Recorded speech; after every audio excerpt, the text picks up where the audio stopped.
ਸਤਿ ਸ਼੍ਰੀ ਅਕਾਲ ਜੀ। ਪੰਜਾਬੀ ਰੇਡੀਓ ਤੇ ਪੰਜਾਬੀ ਟੀਵੀ USA ਵੇਖ ਸੁਣ ਰਹੇ ਸਾਰੇ ਸਰੋਤਿਆਂ ਦਾ ਬਹੁਤ-ਬਹੁਤ ਸਵਾਗਤ ਹੈ ਪ੍ਰੋਗਰਾਮ ਖਬਰ ਤੇ ਨਜ਼ਰ ਦੇ ਵਿੱਚ। ਇਸ ਪ੍ਰੋਗਰਾਮ ਦੇ ਵਿੱਚ ਸੀਨੀਅਰ ਪੱਤਰਕਾਰ ਮਿੰਟੂ ਗੁਰਸਰੀਆ ਹੋਣਾ ਦਾ ਸਾਥ ਹੁੰਦਾ ਹੈ ਤੇ ਦੇਸ਼ ਵਿਦੇਸ਼ ਦੇ ਨਾਲ ਜੁੜੀਆਂ ਹੋਈਆਂ ਅਹਿਮ ਖਬਰਾਂ ਹੁੰਦੀਆਂ ਨੇ ਜਿਹੜੀਆਂ ਕਿ ਸਾਰਾ ਦਿਨ ਸੁਰਖੀਆਂ ਬਣੀਆਂ ਰਹੀਆਂ ਨੇ। ਸੋ ਨਾਲ ਜੋੜਦੇ ਹਾਂ ਮਿੰਟੂ ਜੀ ਨੂੰ, ਫਿਰ ਰੁੱਖ ਖਬਰਾਂ ਦਾ ਕਰਾਂਗੇ। ਬਹੁਤ-ਬਹੁਤ ਸਵਾਗਤ ਹੈ ਮਿੰਟੂ ਜੀ। ਸ਼ੁਕਰੀਆ ਸਾਰਿਆਂ ਨੂੰ। ਸਤਿ ਸ੍ਰੀ ਅਕਾਲ ਜੀ। ਸਤਿ ਸ਼੍ਰੀ ਅਕਾਲ ਜੀ। ਸੋ ਸਭ ਤੋਂ ਪਹਿਲੀ ਖਬਰ ਤੇ ਜੇਕਰ ਚੱਲੀਏ ਤਾਂ ਕੱਲ ਹਵਾਈ ਜਹਾਜ਼ ਕ੍ਰੈਸ਼ ਹੋਣ ਦੇ ਨਾਲ ਜਿਹੜੀ ਵੱਡੀ ਤਰਾਸਦੀ ਵਾਪਰੀ ਉਸਨੇ ਪੂਰੇ ਦੇਸ਼ ਨੂੰ ਇੱਕ ਤਰੀਕੇ ਦੇ ਨਾਲ ਸੋਗ ਦੇ ਵਿੱਚ ਡੁਬੋ ਦਿੱਤਾ ਤੇ ਉਸ ਤੋਂ ਬਾਅਦ ਅੱਜ ਕਹਿੰਦੇ ਨੇ ਕਿ ਇਸ ਦੇ ਵਿੱਚ ਮੇਜਰ ਅਪਡੇਟਸ ਹੋਈਆਂ ਨੇ। ਬਲੈਕ ਬਾਕਸ ਜਿਹੜਾ ਹੁੰਦਾ ਇੱਕ ਪਲੇਨ ਦੇ ਅੰਦਰ ਉਹ ਵੀ ਮਿਲ ਗਿਆ ਤੇ ਉਸ ਤੋਂ ਬਾਅਦ ਲਾਸ਼ਾਂ ਜਿਹੜੀਆਂ ਨੇ ਉਹਨਾਂ ਦੀ ਗਿਣਤੀ ਵਧੀ ਹੈ ਤੇ ਕੁਝ ਕੁ ਦੀ ਕਹਿੰਦੇ DNA ਦੇ ਨਾਲ ਕੀਤੀ ਜਾ ਰਹੀ ਹੈ ਸ਼ਨਾਖਤ, ਕਿਉਂਕਿ ਪਛਾਣ ਦੇ ਵਿੱਚ ਨਹੀਂ ਆ ਰਹੀਆਂ ਚੀਜ਼ਾਂ। ਤੇ ਪਾਇਓ ਜੀ ਆਲ ਓਵਰ ਸਥਿਤੀ ਤੇ ਚਾਨਣਾ, ਕਿਉਂਕਿ ਜਿੱਡਾ ਵੱਡੀ ਇਹ ਤਰਾਸਦੀ ਹੈ, ਜਿੱਡਾ ਵੱਡੀ ਇਹ ਘਟਨਾ ਹੈ, ਇਸ ਦੇ ਲਿਹਾਜ਼ ਦੇ ਨਾਲ ਇਸ ਦੀ ਗੱਲ ਸਭ ਤੋਂ ਪਹਿਲਾਂ ਕਰਨੀ ਬਣਦੀ ਹੈ ਜੀ। ਬਿਲਕੁਲ। ਰੈਸਕਿਊ ਟੀਮ ਨੇ ਹੁਣ ਤੱਕ ਜੋ ਡੈਡ ਬੋਡੀਜ਼ ਰਿਕਵਰ ਕੀਤੀਆਂ ਨੇ ਗੁਰਪ੍ਰੀਤ ਜੀ, ਉਹਨਾਂ ਦੀ ਤਾਦਾਦ, ਉਹਨਾਂ ਦੀ ਗਿਣਤੀ 270 ਹੈ ਲਗਭਗ। ਯਾਨੀ ਕਹਿ ਲਈਏ ਕਿ ਪੌਣੇ 300 ਮੌਤਾਂ ਹੋ ਚੁੱਕੀਆਂ ਨੇ। ਜਦੋਂ ਅਸੀਂ ਹਾਈ ਸਕੂਲ ਪਾਸ ਕੀਤਾ ਉਸ ਤੋਂ ਤੁਰੰਤ ਬਾਅਦ ਇੱਕ ਹਰਿਆਣੇ ਦੇ ਵਿੱਚ ਇਸੇ ਤਰ੍ਹਾਂ ਦਾ ਹਵਾਈ ਹਾਦਸਾ ਹੋਇਆ ਸੀ। ਸ਼ਾਇਦ ਉਹ ਦੋ ਜਹਾਜ਼ਾਂ ਦੀ ਟੱਕਰ ਸੀ। ਉਦੋਂ 350 ਦੇ ਕਰੀਬ ਬੰਦੇ ਮਰੇ ਸਨ। ਤਾਂ ਮੇਰੇ ਖਿਆਲ ਦੇ ਨਾਲ ਮੇਰੀ ਸੰਭਾਲਾ ਦੇ ਵਿੱਚ ਇੰਡੀਆ 'ਚ ਇਹ ਦੂਜਾ ਵੱਡਾ ਹਵਾਈ ਹਾਦਸਾ ਬਣ ਰਿਹਾ ਹੈ। ਯਾਨੀ ਮੇਰੀ ਨਜ਼ਰ ਦੇ ਵਿੱਚ ਜਿੰਨੀ ਕੁ ਮੈਨੂੰ ਸੰਭਾਲਾ ਹੈ। ਤਾਂ ਮਰਨ ਵਾਲਿਆਂ ਦੇ ਵਿੱਚ ਰਾਜਸਥਾਨ ਤੋਂ 13 MP, ਹਰਿਆਣਾ ਤੇ ਬਿਹਾਰ ਤੋਂ ਇੱਕ ਜਣਾ ਸ਼ਾਮਲ ਹੈ ਹੁਣ ਤੱਕ। ਵੈਸੇ ਪੰਜਾਬ ਤੋਂ ਵੀ ਖਬਰ ਆ ਕਿ 1-2 ਯਾਤਰੂ ਜਿਹੜੇ ਆ ਇਹਦੇ 'ਚ ਸ਼ਾਮਲ ਹੈ। ਹੁਣ ਇਹਦੇ ਵਿੱਚ ਜੋ ਆਪਾਂ ਦੇਖ ਰਹੇ ਹਾਂ ਕਿ ਸ਼ਾਇਦ 7 ਕੇ 8 ਐਸੇ ਹੈ ਪਰਿਵਾਰ ਜਿਨ੍ਹਾਂ ਦੇ ਜਿਹੜੇ ਮ੍ਰਿਤਕ ਸੀ ਉਹਨਾਂ ਦੇ DNA ਟੈਸਟ ਹੋਣ ਤੋਂ ਬਾਅਦ ਜੋ ਬਚਿਆ ਖੁਚਿਆ ਕਹਿ ਲਓ ਕਿ ਬੋਡੀ ਪਾਰਟਸ ਹੈਗੇ ਆ ਕਿ ਉਹ ਢਾਂਚਾ ਸਰੀਰ ਦਾ ਦੇ ਦਿੱਤਾ ਗਿਆ ਹੈ।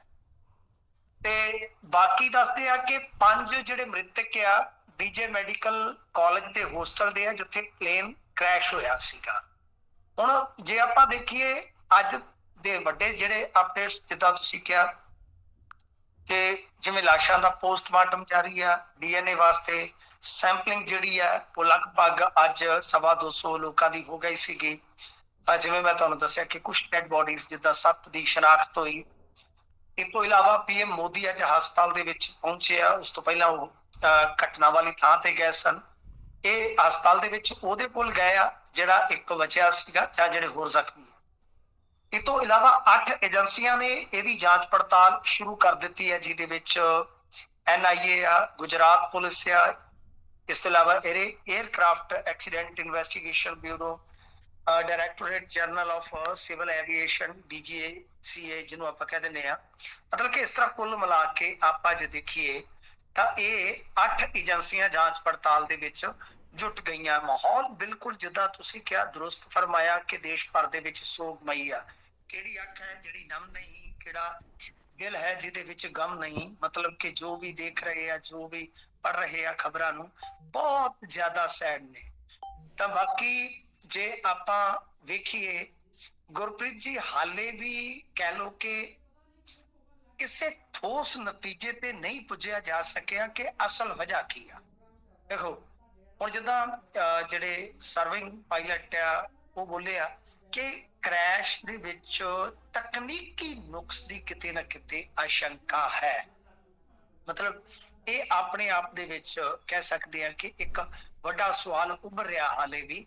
ਹਾਲਾਂਕਿ ਜਿਵੇਂ ਤੁਸੀਂ ਕਿਹਾ ਕਿ ਬਲੈਕ ਬਾਕਸ ਜਿਹੜਾ ਰਿਕਵਰ ਹੋ ਗਿਆ, ਉਸ ਤੋਂ ਬਾਅਦ ਚੀਜ਼ਾਂ ਸਾਫ਼ ਹੁੰਦੀਆਂ, ਪਰ ਵੱਡਾ ਸਵਾਲ ਇਹ ਕਿ ਇੱਕ ਜਹਾਜ਼ ਜਿਹੜਾ ਹੈ ਉਹ ਮਤਲਬ ਇੱਕ ਉਚਾਈ ਤੇ ਜਾਂਦਾ ਹੈ। ਇੱਕ ਉਚਾਈ ਤੇ ਜਾਣ ਤੋਂ ਬਾਅਦ ਕਿਸ ਤਰ੍ਹਾਂ ਉਹ ਮਤਲਬ ਕਿ ਪਹਿਲਾਂ ਥੋੜਾ ਜਿਹਾ ਢਿੱਲਾ ਪੈਂਦਾ, ਜ਼ੋਰ ਜਿਹਾ ਲੱਗਦਾ ਤੇ ਫਿਰ ਹੇਠਾਂ ਡਿੱਗਣਾ ਸਟਾਰਟ ਕਰਦਾ ਤੇ ਉਸ ਤੋਂ ਬਾਅਦ ਸਭ ਕੁਝ ਖਤਮ ਹੋ ਜਾਂਦਾ ਹੈ। ਤਾਂ ਹੁਣ ਇਹ ਸਾਰਾ ਕੁਝ ਜਿਹੜਾ ਹੈ ਉਹ ਕਿਉਂ ਹੋਇਆ?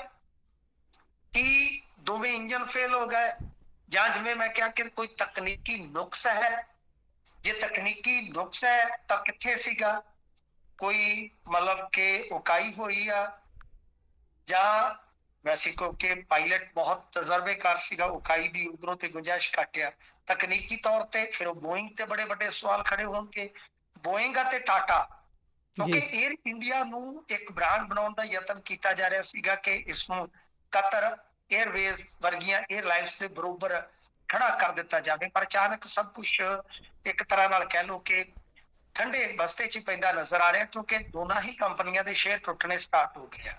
ਤਾਂ ਟਾਟਾ ਗਰੁੱਪ ਅੱਜ ਬੋਲਿਆ ਵੀ ਹੈ ਕਿ ਇਤਿਹਾਸ ਦਾ ਬਹੁਤ ਕਹਿ ਲਓ ਕਿ ਇੱਕ ਤਰ੍ਹਾਂ ਨਾਲ ਕਾਲਾ ਦਿਨ ਆ, ਸ਼ਾਇਦ ਇਹਨਾਂ ਨੇ ਮੁਆਵਜ਼ੇ ਦਾ ਵੀ ਐਲਾਨ ਕੀਤਾ ਹੈ। ਤਾਂ 에ਅਰ ਇੰਡੀਆ ਦੇ ਸਾਰੇ ਹੀ ਹੁਣ ਜਿਹੜੇ ਬੋਇੰਗ ਡ੍ਰੀਮ ਲਾਈਨਰ ਵੈਸੇ ਤੇ ਦੱਸਦੇ ਆ ਕਿ ਇਹਨਾਂ ਦਾ ਅੱਗੇ ਵੀ ਕਿਤੇ ਨਾ ਕਿਤੇ ਭਾਈ ਥੋੜਾ ਜਿਹਾ ਹੈ, ਮਤਲਬ ਕਿ ਟੈਕਨੀਕਲੀ ਥੋੜਾ ਜਿਹਾ ਹੈ ਵੈਸੇ ਦਾ ਵਿਸ਼ਾ ਕਿ ਇਹਨਾਂ ਦੇ ਵਿੱਚ ਖਾਮੀਆਂ ਨੇ। ਤਾਂ ਜੀ ਇਹਨਾਂ ਨੇ ਮਤਲਬ ਕਿ ਸਾਰੇ ਬੋਇੰਗ ਜਿਹੜੇ ਡ੍ਰੀਮ ਲਾਈਨਰ ਆ ਇਹਨਾਂ ਦੀ ਜਾਂਚ ਦਾ ਜਿਹੜਾ ਹੈ ਉਹ ਹੁਕਮ ਦੇ ਦਿੱਤਾ ਹੈ। ਤੇ ਗੁਜਰਾਤ ਦੇ ਸੀਐਮ ਜਿਹੜੇ ਹੁਣੇ ਬੋਲੇ ਆ ਉਹ ਕਹਿੰਦੇ ਆ ਕਿ ਬਈ ਰੈਸਕਿਊ ਜਿਹੜਾ ਹੈ ਪੂਰੀ ਤਰ੍ਹਾਂ ਚੱਲ ਰਿਹਾ, ਸ਼ੁਰੂ ਹੋ ਗਿਆ ਸੀਗਾ। ਸੋ ਇਹ ਇਸ ਵੇਲੇ ਦੀਆਂ ਕੁਝ ਅਪਡੇਟਸ ਨੇ। ਪਰ ਗੁਰਪ੍ਰੀਤ ਜੀ, ਮੁੱਖ ਤੌਰ ਤੇ ਜੋ ਅੱਜ ਵੀ ਸਵਾਲ ਹੈ, ਕੋਈ ਕਨਸਪੀਰੇਸੀ ਥਿਊਰੀ ਦਿੰਦਾ ਹੈ ਕਿ ਇਸ ਨੂੰ ਡੇਗਿਆ ਗਿਆ ਹੋ ਸਕਦਾ ਹੈ, ਜੀ ਕੋਈ ਕਹਿੰਦਾ ਕਿ ਇਹਦਾ ਵਜਨ ਜ਼ਿਆਦਾ ਹੈ, ਕੋਈ ਕਹਿੰਦਾ ਥੋੜਾ ਨੋਜ਼ ਜਿਹੜਾ ਹੈ ਉਹ ਇੱਧਰ ਉੱਧਰ ਹੋ ਗਿਆ, ਤਰ੍ਹਾਂ ਤਰ੍ਹਾਂ ਦੀਆਂ ਗੱਲਾਂ। ਕੋਈ ਬਰਡ ਹਿੱਟ ਦੀ ਗੱਲ ਕਰਦਾ ਹੈ, ਕੋਈ ਦੋਵੇਂ ਇੰਜਨ ਇੱਕੋ ਵੇਲੇ ਫੇਲ ਹੋ ਜਾਣ ਦੀ ਆਸ਼ੰਕਾ ਜਤਾਉਂਦਾ। ਜੋ ਮਰਜ਼ੀ ਆ, ਹਾਲੇ ਆਪਾਂ ਕੋਈ ਫਾਈਨਲ ਆਪਣੇ ਵੱਲੋਂ ਨਤੀਜਾ ਨਹੀਂ ਦੇ ਸਕਦੇ ਕਿ ਭਾਈ ਇਹਦੇ ਕਰਕੇ ਹੀ ਹੋਇਆ। ਜਾਂਚ ਪੜਤਾਲ ਜਾਰੀ ਹੈ, ਪਰ ਬਹੁਤ ਵੱਡਾ ਮੈਂ ਕਹੂੰਗਾ ਕਿ ਇਤਿਹਾਸ ਦਾ ਇੱਕ ਬਹੁਤ ਹੀ ਭਿਆਨਕ ਹਵਾਈ ਹਾਦਸਾ ਹੈ ਇੰਡੀਆ ਦੀ ਹਿਸਟਰੀ 'ਚ ਜੇ ਦੇਖੀਏ। ਤੇ ਉਧਰ ਦੂਜੇ ਪਾਸੇ ਚਮਤਕਾਰ ਵੀ ਆ, ਕਿਉਂਕਿ ਜਿਹੜਾ ਰਮੇਸ਼ ਵਿਸ਼ਵਾਸ ਕੁਮਾਰ ਜਿਹੜਾ ਬਚਿਆ, ਜੀ ਜੋ ਉਹਨੇ ਕਹਾਣੀ ਦੱਸੀ ਹੈ ਕਿ ਜਿਸ ਵੇਲੇ ਇਹ ਇਮਾਰਤ ਦੇ ਵਿੱਚ ਜਹਾਜ਼ ਟਕਰਾਇਆ ਤਾਂ ਜਿਹੜਾ ਉਹ ਜਹਾਜ਼ ਦਾ ਹਿੱਸਾ ਸੀ ਜਿੱਥੇ ਬੈਠਾ ਹੈ, ਇਹ ਕਹਿੰਦਾ ਕਿ ਉੱਥੇ ਉਦੋਂ ਤੱਕ ਕੁਝ ਨਹੀਂ ਸੀ, ਤੇ ਉਹ ਵੱਜਣ ਸਾਰ ਮੈਂ ਜਿਸ ਜਗ੍ਹਾ ਤੇ ਬੈਠਾ ਸੀ ਉਹ ਜਿਹੜੀ ਸੀਟ ਆ ਉਹ ਟੁੱਟ ਕੇ ਡਿੱਗ ਪਈ। ਤਾਂ ਜੀ ਵੇਖੋ ਉਹਦੀ ਜਾਨ ਕਿਸ ਤਰ੍ਹਾਂ ਬਚੀ ਹੈ। ਤਾਂ ਇਹੀ ਇੱਕ ਖੁਸ਼ਕਿਸਮਤ ਹੈ ਜਿਹੜਾ ਪੂਰੇ ਜਹਾਜ਼ ਦੇ ਵਿੱਚੋਂ ਅਮਲੇ ਫੈਲੇ ਤੋਂ ਇਲਾਵਾ ਯਾਤਰਾਵਾਂ ਦੇ ਵਿੱਚੋਂ ਇਹੀ ਇੱਕ ਵਾਹਿਦ ਇਨਸਾਨ ਹੈ ਜਿਹੜਾ ਜਿੰਦਾ ਬਚਿਆ ਜੀ। ਜੀ ਇਹ ਤਾਂ ਹੈ, ਬਹੁਤ ਕਿਸਮਤ ਵਾਲੀ ਇਹ ਗੱਲ ਹੈ। ਜਿਹੜਾ ਇਹ ਨੌਜਵਾਨ ਬਚਿਆ ਹੈ ਉਸ ਨੂੰ ਕਹਿੰਦੇ, ਕਈ ਲੋਕ ਤਾਂ ਇਸ 'ਤੇ ਮੀਮ ਵੀ ਬਣਾਈ ਜਾਂਦੇ ਨੇ, ਕਹਿੰਦੇ ਹਵਾਈ ਜਹਾਜ਼ ਦੇ ਕ੍ਰੈਸ਼ ਤੋਂ ਤਾਂ ਬਚ ਗਿਆ, ਹੁਣ ਇਸ ਦੇਸ਼ ਦੇ ਮੀਡੀਆ ਤੋਂ ਕਿਵੇਂ ਬਚੇਗਾ, ਕਿਉਂਕਿ ਮੀਡੀਆ ਵਾਲਿਆਂ ਨੇ ਉਹਨੂੰ ਵਿਚਾਰੇ ਨੂੰ ਬੈੱਡ 'ਤੇ ਪਏ ਨੂੰ ਘੇਰ ਲਿਆ। ਅਤੇ ਉਸ ਤੋਂ ਬਾਅਦ ਪੋਲੀਟੀਸ਼ੀਅਨ ਵੀ ਘੱਟ ਨਹੀਂ ਗਏ, ਉਹ ਵੀ ਉਹਦੇ ਕੋਲ ਲਗਾਤਾਰ ਜਾ ਰਹੇ ਨੇ, ਫੋਟੋਜ਼ ਆ ਰਹੀਆਂ ਨੇ ਸਾਹਮਣੇ। ਅਤੇ ਜੇਕਰ ਆਪਾਂ ਅੱਗੇ ਚੱਲੀਏ, ਅਗਲੀ ਖਬਰ ਦਾ ਰੁਖ ਕਰੀਏ, ਤਾਂ ਉੱਧਰ ਜਿਹੜੀ ਇਨਫਲੂਐਂਸਰ, ਇੰਸਟਾਗ੍ਰਾਮ ਇਨਫਲੂਐਂਸਰ ਦੀ ਮੌਤ ਹੋਈ ਸੀ, ਉਸ ਦੀ ਲਾਸ਼ ਮਿਲੀ ਸੀ, ਅਤੇ ਉਸ ਦੇ ਵਿੱਚ ਅੱਜ ਮੇਜਰ ਅਪਡੇਟ ਹੋਈ ਹੈ। ਉਸ ਨੂੰ ਮਾਰਨ ਵਾਲੇ 2 ਨੌਜਵਾਨਾਂ ਨੂੰ ਗ੍ਰਿਫਤਾਰ ਕੀਤਾ ਗਿਆ ਹੈ। ਅਤੇ ਉਸ ਤੋਂ ਬਾਅਦ ਉਸ ਤੋਂ ਅੱਗੇ ਵੀ ਬਹੁਤ ਗੱਲ ਵਧੀ ਹੈ। ਕਈ ਇਨਫਲੂਐਂਸਰ ਹੁਣ ਹੱਥ ਜੋੜ ਕੇ ਮਾਫੀਆਂ ਮੰਗ ਕੇ ਵੀਡੀਓ ਪਾ ਰਹੇ ਨੇ। ਹਾਲਾਂਕਿ ਉਹ ਸਾਰੇ ਦੇ ਨਾਲ ਕੋਈ ਸਹਿਮਤ ਨਹੀਂ ਹੈ ਕਿ ਇਸ ਤਰੀਕੇ ਦੇ ਨਾਲ ਕਿਸੇ ਦੀ ਜਾਨ ਲੈ ਲੈਣੀ ਜਾਂ ਧਮਕੀਆਂ ਦੇਣੀਆਂ, ਉਹ ਸਾਰੀਆਂ ਚੀਜ਼ਾਂ ਨੇ। ਪਰ ਪਾਇਓ ਚਾਨਣਾ ਜੀ, ਇਸ ਨੂੰ ਮਾਰਨ ਦਾ ਜਿਹੜੀ ਸਾਰੀ ਥਿਊਰੀ ਸੀ, ਕੀ ਹੈ ਇਹ ਗੱਲਬਾਤ? ਦੇਖੋ ਗੁਰਪ੍ਰੀਤ ਜੀ, ਗੱਲਾਂ 2 ਨੇ ਜੀ। ਇੱਕ ਤੇ ਜੋ ਕਲੇਮ ਕੀਤਾ ਗਿਆ ਕਿ ਮਾਰਿਆ ਗਿਆ ਅਮਰਤਪਾਲ ਸਿੰਘ ਮਹਿਰੋ ਨੇ, ਸਿੱਧੇ ਤੌਰ ਤੇ ਮਤਲਬ ਕਿ ਕੋਈ ਆਪਣੇ ਆਪ ਤੇ ਗੱਲ ਵੀ ਨਹੀਂ ਲਈ ਜੀ, ਇਹ ਇਨਵੈਸਟੀਗੇਸ਼ਨ ਦਾ ਵਿਸ਼ਾ ਹੈ, ਮੈਂ ਆ ਜਾਂ ਕੌਣ ਆ, ਕੀ ਹਿਸਾਬ ਕਿਤਾਬ ਹੈ, ਪਰ 2 ਉਹਦੇ ਨਾਲ ਦੇ ਫੜ ਲੈ। ਤੇ ਜਿਹੜੀ ਉਹ ਸੀਸੀਟੀਵੀ ਸੀ, ਪਹਿਲੀ ਸੀਸੀਟੀਵੀ ਸੀਗੀ, ਉਹਦੇ ਤੋਂ ਸਾਰਾ ਕੁਝ ਜਿਹੜਾ ਹੈ ਨਾ ਉਹ ਲਗਭਗ ਸਾਫ਼ ਹੋ ਗਿਆ ਸੀਗਾ ਕਿ ਕੁਛ ਨਾ ਕੁਛ ਤੇ ਹੋਇਆ। ਦੂਜੀ ਚੀਜ਼ ਕਿ ਮੋਬਾਈਲ ਵਗੈਰਾ ਉਹਦੇ ਜਿਹੜੇ ਆ ਉਹ ਕਿੱਧਰ ਗਏ ਪਤਾ ਨਹੀਂ, ਪਰ ਕੁਝ ਪੈਨ ਡਰਾਈਵ ਤੇ ਮਤਲਬ ਕਿ ਇੱਕ ਕਾਲੇ ਪੈਕਟ ਦੇ ਨਹੀਂ ਚਿੱਟੇ ਪੈਕਟ ਦੇ ਵਿੱਚ ਕਾਲਾ ਪਦਾਰਥ ਬਰਾਮਦ ਹੋਇਆ। ਉਹ ਕੀ ਫੀਮ ਆ ਕੀ ਆ ਇਹ ਨਹੀਂ ਪਤਾ, ਉਹਦੀ ਕੋਈ ਯੂਜ਼ਿੰਗ ਹੋਈ ਆ, ਉਹ ਆਪਾਂ ਦੇਖ ਸਕਦੇ ਆ ਕਿ ਜਿਹੜੀ ਕੋਈ ਜੋ ਇਸ ਤਰ੍ਹਾਂ ਦੀ ਕੋਈ ਕੰਜ਼ਿਊਮ ਕਰਦਾ ਪਦਾਰਥ, ਤਾਂ ਉਹ ਪੋਸਟ ਮਾਰਟਮ ਦੇ ਵਿੱਚ ਹੀ ਪਤਾ ਲੱਗੇਗਾ। ਪਰ ਮੇਰਾ ਕੋਈ ਉੱਥੇ ਨੋਨ ਸੀਗਾ ਜਿਸ ਵੇਲੇ ਇਹ ਸਾਰੀਆਂ ਚੀਜ਼ਾਂ ਬਰਾਮਦ ਹੋਈਆਂ ਨੇ, ਉਸਨੇ ਦੱਸਿਆ ਕਿ ਪੈਕਟੀਆਂ ਦੇ ਵਿੱਚ ਕੁਝ ਕਾਲਾ ਕਾਲਾ ਸੀ, ਫੀਮ ਸੀ ਜਾਂ ਕੁਝ ਹੋਰ। ਮੈਂ ਇਸ ਤੇ ਪੁਸ਼ਟੀ ਨਹੀਂ ਕਰਦਾ। ਬਹਰਹਾਲ ਇਹਦੇ ਵਿੱਚ ਗੁਰਪ੍ਰੀਤ ਜੀ ਗੱਲ ਹੁਣ ਜਿਹੜੀ ਵੇਖਣ ਤੇ ਸੋਚਣ ਵਾਲੀ, ਜਿੱਦਾਂ ਤੁਸੀਂ ਕਿਹਾ ਕਿ ਉਸ ਇਨਫਲੂਐਂਸਰ ਜਾਨੀ ਜਿਹੜੇ ਇਹ ਸੋਸ਼ਲ ਮੀਡੀਆ ਨੂੰ ਪ੍ਰਭਾਵੀ ਕਰਦੇ ਆ, ਇਹਦਾ ਇੱਕ ਪਰਿਵਾਰਕ ਦੁਖਾਂਤ ਵੀ ਸੀਗਾ। ਮੈਂ ਕੱਲ ਵੀ ਇਹਦੇ ਬਾਰੇ ਜਾਣਕਾਰੀ ਹਾਸਲ ਕੀਤੀ ਸੀਗੀ। ਮੈਂ ਇਹ ਨਹੀਂ ਹੈ ਕਿ ਕੋਈ ਤੁਹਾਡੇ ਤੋਂ ਹਮਦਰਦੀ ਦੀ ਤਵੱਕੋ ਕਰਦਾ ਕਿਸੇ ਤੋਂ, ਨਹੀਂ। ਆਪੋ ਆਪਣਾ ਨਜ਼ਰੀਆ, ਤੁਸੀਂ ਆਪੋ ਆਪਣੇ ਹਿਸਾਬ ਨਾਲ ਸੋਚੋ। ਮੈਂ ਜੋ ਇਸ ਬਾਰੇ ਪਤਾ ਕੀਤਾ ਤਾਂ ਇਹੋ ਆ ਕਿ ਮੈਨੂੰ ਬਹੁਤ ਇਹਦੇ ਇੱਕ ਕਲੋਜ਼ ਬੰਦੇ ਨੇ ਦੱਸਿਆ, ਜਿਹੜਾ ਕਿ ਇਹਨੂੰ ਬਹੁਤ ਨੇੜੇ ਤੋਂ ਜਾਣਦਾ ਸੀ। ਜੀ ਉਸਨੇ ਕਿਹਾ ਕਿ ਇਸਨੇ 2-3 ਵਾਰੀ ਜੌਬ ਕੀਤੀ ਵੀ ਹੈ, ਟਰਾਈ ਵੀ ਕੀਤੀ ਹੈ, ਪਰ ਇਹਨੂੰ ਹਮੇਸ਼ਾ ਕਹਿ ਲੋ ਕਿ ਜਿਹੜੇ ਬੰਦਿਆਂ ਨੇ ਚਾਂਸ ਦਿੱਤਾ ਜਾਂ ਦੇਣਾ ਜਾਂ ਜਿੱਥੇ ਵੀ, ਇਸ ਨੂੰ ਸਰੀਰਕ ਤੌਰ ਤੇ ਵਰਤਣ ਦਾ ਯਤਨ, ਜਿੱਥੋਂ ਹਰ ਥਾਂ ਇਹ ਕਹਿ ਲੋ ਕਿ ਦਿਲ ਤੜਵਾ ਕੇ ਨਿਕਲੇਗਾ। ਇਹ ਇੱਕ ਦੁਖਾਂਤ ਹੈ ਸੋਸਾਇਟੀ ਦਾ। ਜੀ ਮੇਰੇ ਕੋਲ ਜਿਸ ਬੰਦੇ ਨੇ ਲਿਖਣ ਦੇ ਵਿੱਚ ਮੈਸੇਜ ਵੀ ਭੇਜਿਆ ਕਿ ਭਾਈ ਪਲੀਜ਼ ਮੇਰਾ ਨਾਮ ਨਾ ਆਵੇ, ਮੇਰੇ ਕੋਲ ਮੈਸੇਜ ਹੈ ਬਕਾਇਦਾ ਜਵਾਬ ਦੇ ਵਿੱਚ ਜੋ ਉਹਨਾਂ ਲਿਖਿਆ ਕਿ ਮੈਂ ਬਈ ਕੰਟਰੋਵਰਸੀ 'ਚ ਨਹੀਂ ਪੈਣਾ ਚਾਹੁੰਦਾ। ਪਰ ਇਹਦਾ ਇੱਕ ਦੁਖਾਂਤਕ ਪੱਖ ਵੀ ਹੈ ਸਾ। ਉਸ ਤੋਂ ਬਾਅਦ ਉਹ ਜਿੱਧਰ ਜਾਂਦੀ ਹੈ, ਮੈਂ ਉਸ ਚੀਜ਼ ਦੇ ਨਾਲ ਸਹਿਮਤ ਨਹੀਂ ਹਾਂ, ਕਤਈ ਸਹਿਮਤ ਨਹੀਂ ਹਾਂ ਕਿ ਜਿਸ ਤਰ੍ਹਾਂ ਦਾ ਉਸਨੇ ਕੰਟੈਂਟ ਚੁਣਿਆ ਉਹ ਸਹੀ ਨਹੀਂ ਹੈ। ਪਰ ਉਸ ਸੋਸਾਇਟੀ ਦੇ ਬੰਦਿਆਂ ਦਾ ਕੀ ਕਰੋਗੇ, ਜਿਹੜੇ ਇੱਕ ਮਜਬੂਰ ਲਾਚਾਰ ਦਾ ਫਾਇਦਾ ਚੁੱਕਦੇ ਨੇ ਹਰ ਥਾਂ। ਕਿਸੇ ਨੇ ਮੋਬਾਈਲ ਦਿੱਤਾ ਤੇ ਤਾਂ ਆਖਿਆ ਮੇਰੇ ਨਾਲ ਸੌਂ, ਕਿਸੇ ਨੇ ਆਖਿਆ ਮੈਂ ਤੈਨੂੰ ਜੌਬ ਤਾਂ ਦਵਾਉਂਗਾ ਮੇਰੇ ਨਾਲ ਸੌਂ। ਇਹਨਾਂ ਦਾ ਕੀ ਕਰੋਗੇ? ਜਿਹੜੇ ਇਹਨਾਂ ਦੇ 7-8 ਲੱਖ ਫੋਲੋਅਰ ਹੈ, ਇਹਨਾਂ ਦਾ ਕੀ ਕਰੋਗੇ? ਜੀ ਉਹ ਤੇ ਕਿਸੇ ਹੋਰ ਕੰਚਨ ਦੇ ਮਗਰ ਚਲੇ ਜਾਣਗੇ। ਸਰ, ਟੌਪ ਦੇ ਜਿਹੜੇ ਪੌਰਨ ਦੇਖਣ ਵਾਲੇ ਦੇਸ਼ ਆ, ਉਹਨਾਂ ਦੇ ਵਿੱਚੋਂ ਭਾਰਤ ਤੇ ਪਾਕਿਸਤਾਨ ਇੱਕ ਹੈ। ਤੇ ਸਭ ਤੋਂ ਜ਼ਿਆਦਾ ਧਾਰਮਿਕ ਹੋਣ ਦਾ ਦਾਅਵਾ ਕੌਣ ਕਰਦੇ? ਚਾਈਲਡ ਪੋਰਨੋਗ੍ਰਾਫੀ ਦੇ 9000 ਕੇਸ ਪੰਜਾਬ 'ਚ ਇੱਕੋ ਸਾਲ ਸਾਹਮਣੇ ਆਏ ਸਰ, 2020 ਕੇ 21 'ਚ। ਤਾਂ ਮਤਲਬ ਇਹ ਚੀਜ਼ਾਂ, ਹੁਣ ਅੰਮ੍ਰਿਤਪਾਲ ਸਿੰਘ ਮਹਿਰੋ ਕਹੀ ਜਾਂਦਾ ਕਿ ਬਈ ਮੈਂ ਹੋਰ ਰੇਡ ਦੂੰਗਾ, ਏਦਾਂ ਕਰੂੰਗਾ ਓਦਾਂ ਕਰੂੰਗਾ, 5-6 ਸਾਲ ਤਾਂ ਲੱਗਣੇ ਹੀ ਆ। ਠੀਕ ਆ, ਹਰੇਕ ਬੰਦੇ ਨੇ ਆਪਣਾ ਰਸਤਾ ਚੁਣਨਾ ਹੈ, ਉਸ ਤੋਂ ਬਾਅਦ ਕਾਨੂੰਨ ਨੇ ਆਪਣਾ ਜੋ ਵੀ ਕੰਮ ਹੈ ਉਹ ਕਰਨਾ। ਉਹ ਧਮਕੀਆਂ ਦੇ ਰਿਹਾ ਏਦਾਂ। ਹਾਂ, ਤੁਸੀਂ ਜਿਵੇਂ ਕਿਹਾ ਕਿ ਕੁਛ ਜਿੱਦਾਂ ਡਿਲੀਟ ਕਰ ਰਹੇ ਆ, ਕੁਛ ਮਾਫੀਆਂ ਮੰਗ ਰਹੇ, ਭਾਈ ਐਸਾ ਕੰਮ ਹੀ ਨਾ ਕਰੋ ਕਿ ਤੁਹਾਨੂੰ ਮਾਫੀ ਮੰਗਣੀ। ਪਰ ਇੱਕ ਪ੍ਰਸ਼ਨ ਹੈ ਗੁਰਪ੍ਰੀਤ ਜੀ, ਮੈਂ ਤੁਹਾਡੇ ਸਾਹਮਣੇ ਇੱਕ ਪ੍ਰਸ਼ਨ ਰੱਖਣਾ ਚਾਹੁੰਦਾ। ਕੱਲ ਨੂੰ ਤੁਹਾਡੀ ਪੱਤਰਕਾਰਤਾ ਕਿਸੇ ਨੂੰ ਨਾ ਪਸੰਦ ਆਈ ਜੀ ਤਾਂ ਫੇਰ ਕੀ ਕਰੋਗੇ? ਉਹ ਕਹੇ ਕਿ ਤੁਸੀਂ ਫਲਾਣੇ ਦਲ, ਫਲਾਣੇ ਧਰਮ ਜਾਂ ਫਲਾਣੀ ਸੋਸਾਇਟੀ ਦੇ ਹਿੱਸੇ ਵਾਸਤੇ ਹੀ ਗੱਲਾਂ ਬੋਲਣਾ ਜੀ, ਤਾਂ ਇਹ ਗੱਲਾਂ ਥੋੜੀਆਂ ਜਿਹੀਆਂ ਸੋਚਣ ਵਿਚਾਰਨ ਵਾਲੀਆਂ। ਮੈਂ ਕਤਈ ਵੀ ਇਹੋ ਜਿਹੇ ਕੰਟੈਂਟ ਨਾਲ ਨਹੀਂ ਸਹਿਮਤੀ ਜਤਾ ਰਿਹਾ।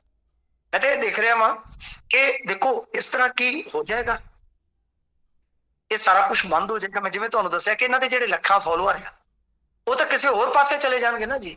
ਜੀ ਜੀ ਇਹਨਾਂ ਦੇ ਵਿੱਚੋਂ ਇਹੋ ਜਿਹੇ ਵੀ ਆ ਜਿਨ੍ਹਾਂ ਨੇ ਕੱਲ ਪਰਸੋਂ ਤੱਕ ਉਹਦੀਆਂ ਰੀਲਾਂ ਵੇਖੀਆਂ, ਅੱਜ ਅੰਮ੍ਰਿਤਪਾਲ ਸਿੰਘ ਮਹਿਰੋ ਨੂੰ ਕਿਹਾ ਕਿ ਸਿੰਘਾ ਤੇਰੇ ਨਾਲ ਆ। ਜੀ ਇਹੋ ਜਿਹੇ ਲੋਕ ਵੀ ਆ। ਮਤਲਬ ਕਿ ਇਹ ਬੜਾ ਪੇਚੀਦਾ ਵਿਸ਼ਾ ਹੈ। ਇਹਦੇ 'ਚ ਮੈਂ ਕਹਿ ਸਕਦਾ ਹਾਂ ਕਿ ਬਈ ਇਹਦੇ ਤੇ ਕਾਰਵਾਈ ਜੇ ਵਕਤ ਰਹਿੰਦਿਆਂ ਸਰਕਾਰ ਨੇ ਕੀਤੀ ਹੁੰਦੀ ਤਾਂ ਇਹ ਚੀਜ਼ ਨਹੀਂ ਸੀ ਹੋਣੀ। ਪਰ ਸੋਸਾਇਟੀ ਤੇ ਕੁਝ ਜਿਹੜੇ ਬੁੱਧੀਜੀਵੀ ਆ, ਉਹ ਵੀ ਇਸ ਗੱਲੋਂ ਰੇਸ ਲਿਆ। ਮੈਂ ਉਹਨਾਂ ਨੂੰ ਵੀ ਲਾਂਭਾ ਦੇਵਾਂਗਾ, ਸਿਵਲ ਸੋਸਾਇਟੀ ਦਾ। ਭਾਈ ਤੁਹਾਡੇ ਕੋਲ 67 ਇਹ ਆ ਆਈਟੀ ਐਕਟ ਦੀ, ਜਿਹਦੇ 'ਚ ਇਸ ਤਰ੍ਹਾਂ ਦਾ ਕੰਟੈਂਟ ਪੇਸ਼ ਕਰਨ ਤੇ 2 ਸਾਲ ਦੀ ਕੈਦ ਤੇ ਲੱਖਾਂ ਰੁਪਈਆ ਜੁਰਮਾਨਾ ਹੁੰਦਾ ਹੈ। ਜੇ ਇਹੋ ਜਿਹੀਆਂ 2-3 ਨੂੰ ਇਸ ਤਰ੍ਹਾਂ ਸਜ਼ਾ ਕਰਵਾ ਦਿੱਤੀ ਜਾਵੇ, ਕਿਉਂਕਿ ਇੱਕ ਵਾਰੀ ਕੇਸ ਹੋ ਗਿਆ, ਤੁਸੀਂ ਦੁਬਾਰਾ ਉਹ ਕੰਟੈਂਟ ਕ੍ਰੀਏਟ ਹੀ ਨਹੀਂ ਕਰ ਸਕਦੇ ਉਸ ਤਰ੍ਹਾਂ ਦਾ। ਅਦਾਲਤ ਤੁਹਾਨੂੰ ਦਿੱਤੀ ਜ਼ਮਾਨਤ ਨੂੰ ਫਿਰ ਕੈਂਸਲ ਕਰ ਦੇਗੀ। ਤਾਂ ਮਤਲਬ ਕਿ ਇਸ ਪਾਸੇ ਵੀ ਧਿਆਨ ਦੇਣ ਦੀ ਲੋੜ ਆ। ਤਾਂ 2 ਗ੍ਰਿਫਤਾਰੀਆਂ ਹੋਈਆਂ ਨੇ। ਅੰਮ੍ਰਿਤਪਾਲ ਸਿੰਘ ਮਹਿਰੋ ਨੂੰ ਸ਼ਾਇਦ ਇਸ ਕੇਸ ਦੇ ਵਿੱਚ ਨਾਮਜ਼ਦ ਕਰ ਲਿਆ ਗਿਆ ਬਤੌਰ ਕਹਿ ਲਵੋ ਕਿ ਸਾਜ਼ਿਸ਼ ਕਰਤਾ। ਤੇ ਇਸ ਤੋਂ ਇਲਾਵਾ ਹੁਣ ਜਿਵੇਂ ਤੁਸੀਂ ਦੱਸਿਆ ਕਿ ਜਿਹੜੇ ਇਸ ਤਰ੍ਹਾਂ ਦੇ ਕੰਟੈਂਟ ਕ੍ਰੀਏਟਰ ਆ, ਉਹ ਆਪਣੇ ਪੱਧਰ ਤੇ ਕੋਈ ਸਿਕਿਉਰਿਟੀ ਮੰਗ ਰਿਹਾ, ਕੋਈ ਸ਼ਿਕਾਇਤ ਦੇ ਰਿਹਾ, ਕੋਈ ਡਿਲੀਟ ਕਰ ਰਿਹਾ ਵਗੈਰਾ ਵਗੈਰਾ। ਭੜਥੂ ਤੇ ਹੈ, ਇਹਦੇ 'ਚ ਕੋਈ ਸ਼ੱਕ ਨਹੀਂ। ਪਰ ਕੁਝ ਲੋਕ ਹੋਰ ਵੀ ਆ ਜਿਹੜੇ ਇਸ ਤਰ੍ਹਾਂ ਦੀ ਇਨਫਲੂਐਂਸਰ ਆ, ਉਹਨਾਂ ਨੂੰ ਵੀ ਕਾਲਾਂ ਕਰ ਰਹੇ ਆ, ਡਰਾ ਰਹੇ ਆ ਜੀ ਕਿ ਆਹ ਨਹੀਂ ਆਹ ਕਰੋ, ਆਹ ਨਹੀਂ ਆਹ ਕਰੋ, ਆਹ ਨਹੀਂ ਆਹ ਕਰੋ। ਇਸ ਕਰਕੇ ਇਹ ਬੜਾ ਮਤਲਬ ਕਿ ਇੱਕ ਤਰ੍ਹਾਂ ਨਾਲ ਕਹਿ ਲਓ ਕਿ ਇਸ ਤਰ੍ਹਾਂ ਦਾ ਕੰਮ ਬਣ ਗਿਆ ਕਿ ਹੁਣ ਪਰੋਸਣ ਵਾਲਿਆਂ ਦੀ ਗਿਣਤੀ ਵੀ ਬਹੁਤ ਹੈ ਤੇ ਰੋਕਣ ਵਾਲਿਆਂ ਦੀ ਗਿਣਤੀ ਵੀ ਜਿਹੜੀ ਆ ਵੱਧਦੀ ਜਾ ਰਹੀ ਹੈ। ਪਰੋਸਣ ਵਾਲੇ ਕਹਿੰਦੇ ਆ ਕਿ ਸਾਡਾ ਹੱਕ ਹੈ, ਸਾਡਾ ਜਿਸਮ ਹੈ, ਸਾਡਾ ਪਲੇਟਫਾਰਮ ਹੈ, ਅਸੀਂ ਜੋ ਮਰਜ਼ੀ ਕਰੀਏ। ਰੋਕਣ ਵਾਲੇ ਕਹਿੰਦੇ ਕਿ ਸਾਡਾ ਧਰਮ ਇਸ ਦੀ ਇਜਾਜ਼ਤ ਨਹੀਂ ਦਿੰਦਾ, ਸਾਡਾ ਕਲਚਰ ਇਸ ਦੀ ਇਜਾਜ਼ਤ ਨਹੀਂ ਦਿੰਦਾ। ਉਹਨਾਂ ਦੇ ਵੀ ਫਾਲੋਅਰ ਆ, ਉਹਨਾਂ ਦੇ ਵੀ ਫਾਲੋਅਰ ਹੈ, ਜੀ ਉਹਨਾਂ ਵਾਸਤੇ ਵੀ ਆਪਣੇ ਆਰਗੂਮੈਂਟ ਹੈ, ਉਹਨਾਂ ਵਾਸਤੇ ਵੀ ਆਪਣੇ ਆਰਗੂਮੈਂਟ ਹੈ।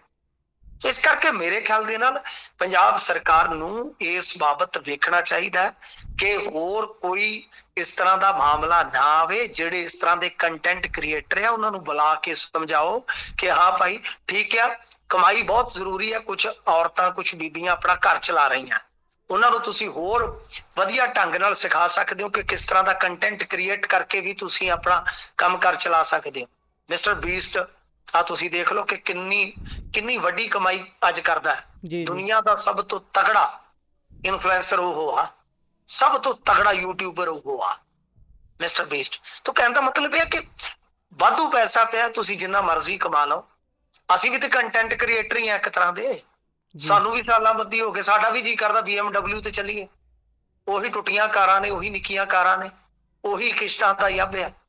ਪਰ ਆਖੀ ਤਾਂ ਨਹੀਂ, ਜੋ ਵੀ ਆ ਜਿੰਨਾ ਵੀ ਆ, ਕੀ ਫਾਇਦਾ ਆ ਕਿ ਉੱਥੇ ਹੁਣ ਇਸ ਬੀਬੀ ਦੀ ਡੈਡ ਬੋਡੀ ਤੇ 3 ਕੇ 4 ਜੀ ਸਨ। ਜੀ ਜੀ ਕਰੈਕਟਰ ਜਿੰਨਾ ਸ਼ਾਨਦਾਰ ਹੋਵੇਗਾ ਤਾਂ ਤੁਹਾਡਾ ਜਨਾਜ਼ਾ ਵੀ ਤੇ ਉਹੋ ਜਿਹਾ ਹੋਏਗਾ ਨਾ। ਇਸ ਕਰਕੇ ਕੰਟੈਂਟ ਕ੍ਰੀਏਟਰਾਂ ਨੂੰ ਵੀ ਮੈਂ ਕਹਿੰਦਾ ਕਿ ਸੋਚਣਾ ਚਾਹੀਦਾ, ਵਿਚਾਰਨਾ ਚਾਹੀਦਾ। ਹਾਂ, ਇਹਨਾਂ ਨੂੰ ਸਮਝਾਓ ਬੁਝਾਓ ਕਿ ਕੰਟੈਂਟ ਕ੍ਰੀਏਟ ਕਰੋ, ਅੱਛਾ ਵਧੀਆ ਕਰੋ। ਪਰ ਗੱਲ ਇਹ ਆ ਕਿ ਜੇ ਕੋਈ ਨਹੀਂ ਹਟਦਾ, ਉਸ ਨੂੰ ਮਾਰਨ ਦਾ ਕਿਸੇ ਨੂੰ ਹੱਕ ਨਹੀਂ ਹੈ ਮੇਰੇ ਖਿਆਲ ਦੇ ਨਾਲ। ਤੇ ਦੂਜੀ ਗੱਲ ਹੈ, ਜੇ ਕੋਈ ਮਾਰਦਾ ਹੈ ਤੇ ਉਹ ਆਪਣੀ ਭੁਗਤੇ। ਤੇ ਤੀਜੀ ਗੱਲ ਇਹ ਆ ਕਿ ਬਈ ਅਸਲ ਦੇ ਵਿੱਚ ਹੁਣ ਇੱਕ ਜਾਬਾਂ ਦਾ ਭੇੜ ਜਿਹੜਾ ਹੈ ਉਹ ਧਿਰਾਂ ਨੂੰ ਲੈ ਕੇ ਵੀ ਹੈ, ਜੀ ਪਰ ਉਹਦੇ ਵਿੱਚ ਇਹ ਨਹੀਂ ਸੋਚਿਆ ਜਾਂਦਾ ਕਿ ਸਾਨੂੰ ਇੱਕ ਚੰਗੇ ਨਰੋਏ ਸਮਾਜ ਦੀ ਸਿਰਜਣਾ ਵਾਸਤੇ ਬਈ ਇਸ ਪਾਸੇ ਵਧਣਾ ਚਾਹੀਦਾ। ਮੈਂ ਇਹ ਨਹੀਂ ਕਹਿੰਦਾ ਕਿ ਕੰਟੈਂਟ ਕ੍ਰੀਏਸ਼ਨ ਤੇ ਕੋਈ ਪਾਬੰਦੀ ਲਾ ਦਿਓ। ਮੈਂ ਇਹ ਕਹਿੰਦਾ ਕਿ ਬਈ ਤੁਸੀਂ ਆਪ ਦਾ ਜਿਹੜਾ ਕੁਝ ਕਰਨਾ ਉਹ ਦਾਇਰੇ 'ਚ ਰਹਿ ਕੇ ਕਰੋ, ਜੋ ਤੁਹਾਡੀ ਬੋਲਣ ਦੀ ਆਜ਼ਾਦੀ ਹੈ, ਤਾਂ ਕਿ ਕਿਸੇ ਨੂੰ ਤੁਹਾਡੇ ਤੇ ਕੋਈ ਗਿਲਾ ਹੀ ਨਾ ਹੋਵੇ। ਜੀ ਜੀ ਸੋ ਇਹ ਤਾਂ ਹੈ। ਅੱਗੇ ਚੱਲੀਏ ਜੀ, ਗੱਲ ਆਪਾਂ ਲੁਧਿਆਣਾ ਬਾਈ ਇਲੈਕਸ਼ਨ ਦੀ ਕਰ ਲੈਂਦੇ ਹਾਂ। ਅਤੇ ਉੱਥੇ ਆਸ਼ੂ ਹੁਣੀ ਅੱਜ ਨਿਸ਼ਾਨੇ 'ਤੇ ਲਿਆਏ ਕੇਜਰੀਵਾਲ ਹੋਣਾ ਨੂੰ। ਰਾਜ ਸਭਾ ਸੀਟ ਦੀ ਗੱਲ ਕਰ ਰਹੇ ਨੇ। ਦੇਖੋ, ਹਾਂਜੀ ਬਿਲਕੁਲ ਰਾਜ ਸਭਾ ਦੀ ਸੀਟ ਦੀ ਗੱਲ ਕਰ ਰਹੇ ਕਿ ਦੱਸੋ ਭਾਈ ਕੀ ਕਰੋਗੇ। ਅੱਛਾ ਦੇਖੋ, ਜੇ ਆਪਾਂ ਲੁਧਿਆਣੇ ਦੀ ਜ਼ਿਮਨੀ ਚੋਣ ਦੀ ਗੱਲ ਕਰੀਏ, ਜੀ ਇੱਕ ਤਾਂ ਗਰਮੀ ਬਹੁਤ ਆ, ਦੂਜੀ ਗੱਲ ਇਹ ਆ ਕਿ ਬਈ ਇਲੈਕਸ਼ਨ ਗਰਮ ਵੀ ਕਾਫੀ ਹੋ ਗਿਆ। ਹੁਣ ਤੀਜੀ ਗੱਲ ਇਹ ਆ ਕਿ ਨਿਸ਼ਾਨੇ ਇੱਕ ਦੂਜੇ ਤੇ ਕੱਸੇ ਜਾ ਰਹੇ ਆ, ਬਹੁਤ ਜ਼ਿਆਦਾ ਕੱਸੇ ਜਾ ਰਹੇ ਆ। ਹੁਣ ਜੋ ਆਸ਼ੂ ਸਾਹਿਬ ਆ, ਜਿਵੇਂ ਮੈਂ ਤੁਹਾਨੂੰ ਦੱਸਿਆ ਸੀਗਾ ਕਿ ਆਸ਼ੂ ਸਾਹਿਬ ਜਿਹੜੇ ਆ ਉਹ ਥੋੜੀ ਜਿਹੀ ਰਾਹਤ ਪਾ ਚੁੱਕੇ ਆ, ਥੋੜੀ ਜਿਹੀ ਮਜ਼ਬੂਤੀ ਪਾ ਚੁੱਕੇ ਆ। ਉਹ ਇਹਨਾਂ ਤੇ ਸਵਾਲ ਲਗਾਤਾਰ ਜਿਹੜੇ ਆ ਉਹ ਚੁੱਕਣਗੇ।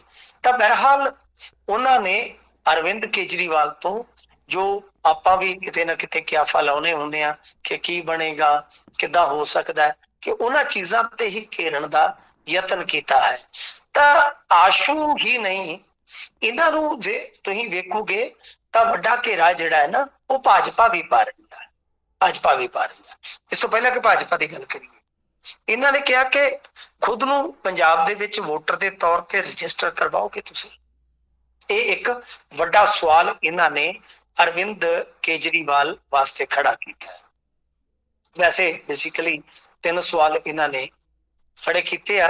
ਇਹ ਕਹਿੰਦੇ ਆ ਕਿ ਅਰਵਿੰਦ ਕੇਜਰੀਵਾਲ ਪੱਛਮੀ ਯਾਨੀ ਜੋ ਹਲਕਾ ਹੈ ਉਹਦੇ 'ਚ ਅਰੋੜਾ ਦੇ ਵਿਧਾਇਕ ਬਣਨ ਤੋਂ ਬਾਅਦ ਰਾਜ ਸਭਾ ਦੇ ਵਿੱਚ ਚੋਰ ਖਿੜਕੀ ਦੇ ਜ਼ਰੀਏ ਜਾਣਾ ਚਾਹੁੰਦੇ ਆ, ਜਿਸ ਕਾਰਨ ਸਰਕਾਰ ਤੇ ਪ੍ਰਸ਼ਾਸਨ ਹਰ ਤਰ੍ਹਾਂ ਦਾ ਆਮ ਆਦਮੀ ਪਾਰਟੀ ਦੇ ਉਮੀਦਵਾਰ ਨੂੰ ਜਿਤਾਉਣ ਵਾਸਤੇ ਹਰਬਾ ਵਰਤ ਰਹੀ।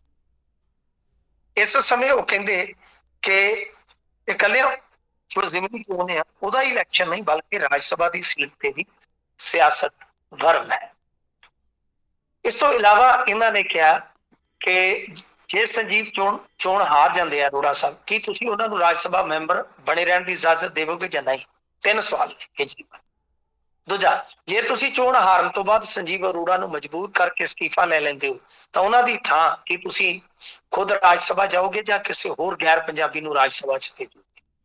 ਤੀਜਾ, ਜੋ ਤੁਸੀਂ ਪੰਜਾਬ ਤੋਂ ਰਾਜ ਸਭਾ ਜੇ ਤੁਸੀਂ ਪੰਜਾਬ ਤੋਂ ਰਾਜ ਸਭਾ ਜਾਂਦੇ ਹੋ ਤਾਂ ਕੀ ਤੁਸੀਂ ਆਪਣੇ ਆਪ ਨੂੰ ਪੰਜਾਬ ਵਿੱਚ ਵੋਟਰ ਵਜੋਂ ਰਜਿਸਟਰ ਕਰਾਓਗੇ?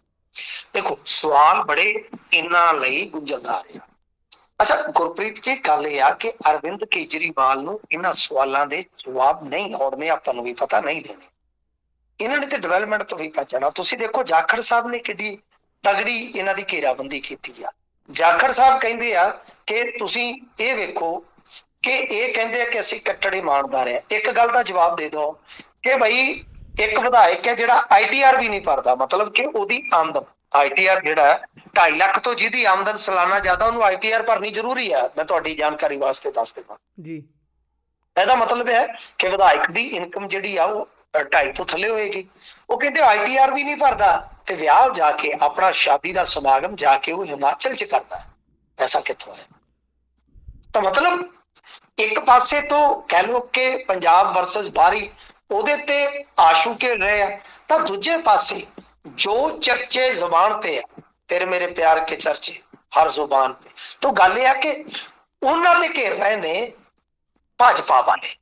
ਇੰਨੀ ਜ਼ਿਆਦਾ ਹੋਰ ਤੇ ਆਪਾਂ ਦੇਖੀਏ ਘੇਰਾਬੰਦੀ ਨਹੀਂ, ਪਰ ਇਹ ਦੋ ਤਰ੍ਹਾਂ ਦੀ ਘੇਰਾਬੰਦੀ ਜਿਹੜੀ ਆ ਉਹ ਇਹਨਾਂ ਨੂੰ ਪੈ ਰਹੀ ਆ। ਤਾਂ ਆਉਣ ਵਾਲੇ ਦਿਨਾਂ ਦੇ ਵਿੱਚ ਕਾਫੀ ਮੁਸ਼ਕਲ ਆ। ਤਾਂ ਕੁੱਲ ਮਿਲਾ ਕੇ ਆਪਾਂ ਕਹਿ ਸਕਦੇ ਹਾਂ ਕਿ ਠੋਸ ਜਵਾਬ ਨਾ ਮਾਨ ਸਾਹਿਬ ਕੋਲ ਆ, ਨਾ ਕੇਜਰੀਵਾਲ ਸਾਹਿਬ ਕੋਲ ਆ, ਤੇ ਨਾ ਹੀ ਇੰਨੀ ਜ਼ਰੂਰਤ ਕਿਤੇ ਇਹ ਵਿਖਾ ਰਹੇ ਆ ਕਿ ਅਸੀਂ ਡਿਵੈਲਪਮੈਂਟ ਕੀਤੀ ਹੈ, ਡਿਵੈਲਪਮੈਂਟ ਤੇ ਵੋਟ ਪਾ ਦਿਓ। ਕੇਜਰੀਵਾਲ ਤੇ ਖੁਦ ਹੁਣ ਧਮਕੀ ਤੇ ਉੱਤਰ ਪਏ ਆ, ਵੋਟਰਾਂ ਨੂੰ ਕਹਿ ਰਹੇ ਆ ਕਿ ਜੇ ਤੁਸੀਂ ਜਿਤਾ ਦਿਓਗੇ ਤਾਂ ਤੁਹਾਡਾ MLA ਕੰਮ ਹੋ ਜਾਣਗੇ ਕਿਉਂਕਿ ਸਰਕਾਰ ਸਾਡੀ ਹੈ। ਮਤਲਬ ਕਿ ਇਹਨੂੰ ਜਿਤਾਓ, ਕੰਮ ਤੁਹਾਡੇ ਤਦ ਹੋਣਗੇ। ਸੋ ਇਹ ਇੱਕ ਤਰ੍ਹਾਂ ਨਾਲ ਵੋਟਰ ਨੂੰ ਬਲੈਕਮੇਲ ਕਹਿ ਲਓ ਜਾਂ ਧਮਕਾਉਣਾ ਹੀ ਕਹਿ ਲਓ ਕਿ ਬਾਈ ਜੇ ਕੰਮ ਕਰਵਾਉਣੇ ਆ ਤਾਂ ਅਰੋੜਾ ਨੂੰ ਜਿਤਾ ਦਿਓ ਕਿਉਂਕਿ ਉੱਤੇ ਸਰਕਾਰ ਸਾਡੀ ਆ, ਹਰਾਓਗੇ ਤਾਂ ਤੁਹਾਡੇ ਕੰਮ ਰੁਕ ਜਾਣਗੇ। ਜੀ ਜੀ।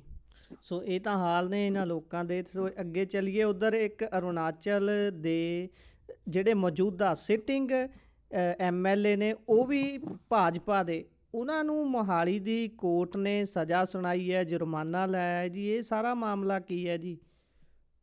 ਦੇਖੋ, ਇਹ ਰਾਇਤੂ ਤੇਜੀ ਆ।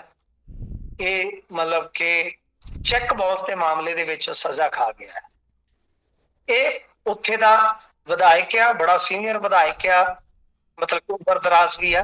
ਅੱਜ ਵੀ ਇਹਨੇ ਆਪਣੀ ਉਮਰ ਦਾ ਹਵਾਲਾ ਦੇ ਕੇ ਇਹ ਕਿਹਾ ਕਿ ਭਾਈ ਮੇਰੀ ਜਿਹੜੀ ਸਜ਼ਾ ਹੈ ਘੱਟ ਤੋਂ ਘੱਟ ਕੀਤੀ ਜਾਵੇ, ਪਰ ਕੋਰਟ ਨੇ ਬਹੁਤ ਸਖਤ ਸਜ਼ਾ ਦਿੱਤੀ ਹੈ, 2 ਸਾਲ ਦੀ ਕੈਦ ਅਤੇ ਇਸ ਤੋਂ ਇਲਾਵਾ ਸ਼ਾਇਦ 5 ਕਰੋੜ 55 ਲੱਖ ਰੁਪਏ ਦਾ ਜੁਰਮਾਨਾ ਹੈ।